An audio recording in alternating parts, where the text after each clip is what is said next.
मंडळी नमस्कार, जय महाराष्ट्र। ताई, आक्का, दादा, अण्णा ही नेते मंडळी होणार खुश।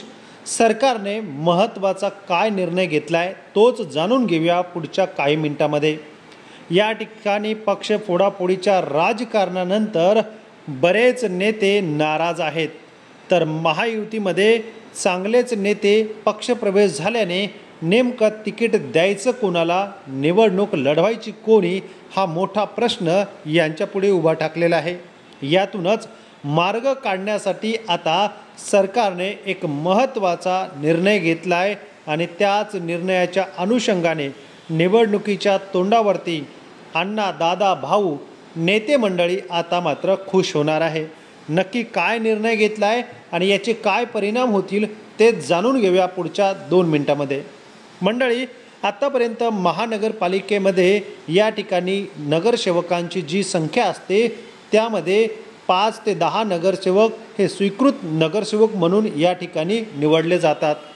अशीच काही घटना आता शासनाने जो निर्णय घेतला आहे त्या अनुषंगाने आहे। पंचायत समिती असेल, नगर परिषद, जिल्हा परिषद या ठिकाणी सुद्धा आता स्वीकृत सदस्यांची निवड होणार असल्याचं सरकारने जाहीर केलेलं आहे। त्यामुळे आता लोकसंख्यावरती आधारित काही ठिकाणी 5 तर काही ठिकाणी 2 अशा पद्धतीने या ठिकाणी स्वीकृत नगरसेवक स्वीकारण्याची तयारी या पद्धतीने झालेली आहे। ज्या कोणाला तिकीट मिळालं नाही, जो बलाढ्य आहे, नेता चांगला आहे, कामाचा आहे, त्याचं हेरायचं आणि त्याच नेत्याला या ठिकाणी स्वीकृत म्हणून संधी द्यायचं, असंही या ठिकाणी सरकारचा मनसूबा आहे।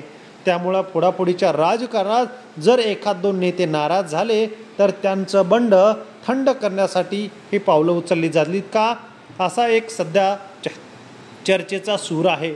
निवडणुकीच्या तोंडावरती दुसरा एक महत्त्वाचा निर्णय झालेला आहे। एकीकडे भरतसेठ गोगावले असतील, दुसरीकडे दादा भुसे असतील। नाशिक आणि रायगड पालकमंत्री पदाचा वाद काही मिटत नाही आहे। असं बघता बघता सरकारचे दिवस उलटून चाललेले आहेत, मात्र पालकमंत्री पदासाठी ज्या नेत्यांनी स्वप्न, आशा, अपेक्षा लावून ठेवलेल्या आहेत त्यांच्या पूर्ण होताना दिसत नाही आहे। एकीकडे महापालिका, नगरपालिका, नगरपंचायत, स्थानिक स्वराज्य संस्थाच्या निवडणुकीची रणधुमाळी जोरदार सुरू झालेली आहे आणि अशातच कोणाला मंत्रिपद हवं आहे, पालकमंत्री व्हायचं आहे, मात्र ज्यांना पालकमंत्री पदाची लॉटरी लागली अशा एका मंत्र्याने थेट या ठिकाणी पालकमंत्री पदाचा राजीनामा दिलेला आहे। मंडळी, गोंदिया जिल्ह्याचे पालकमंत्री आता इंद्रनील नाईक असणार आहेत। इंद्रनील नाईक यांच्यापूर्वी या ठिकाणी बाबासाहेब पाटील हे गोंदियाचे पालकमंत्री होते, मात्र यापुढे आता गोंदियाचे पालकमंत्रीमध्ये या ठिकाणी इंद्रनील नाईक हे असतील। या ठिकाणी मंडळी पालकमंत्री पदासाठी भरत गोगावले देव पाण्यामध्ये ठेवून आहेत, तर दुसरीकडे नाशिकचं पालकमंत्री पदाचा तिढाही सुटत नाहीत। या पालकमंत्री पदावरून होणारे वाद आणि ज्यांना पालकमंत्री पद मिळालेलं आहे त्यांनी दिलेला राजीनामा आणि ज्यांनी स्वीकारलेला आहे त्यांना लागलेली लॉटरी ही अतिशय महत्त्वाची आहे। याबाबत काय वाटतं कमेंट करा व चॅनलला सबस्क्राईब करा।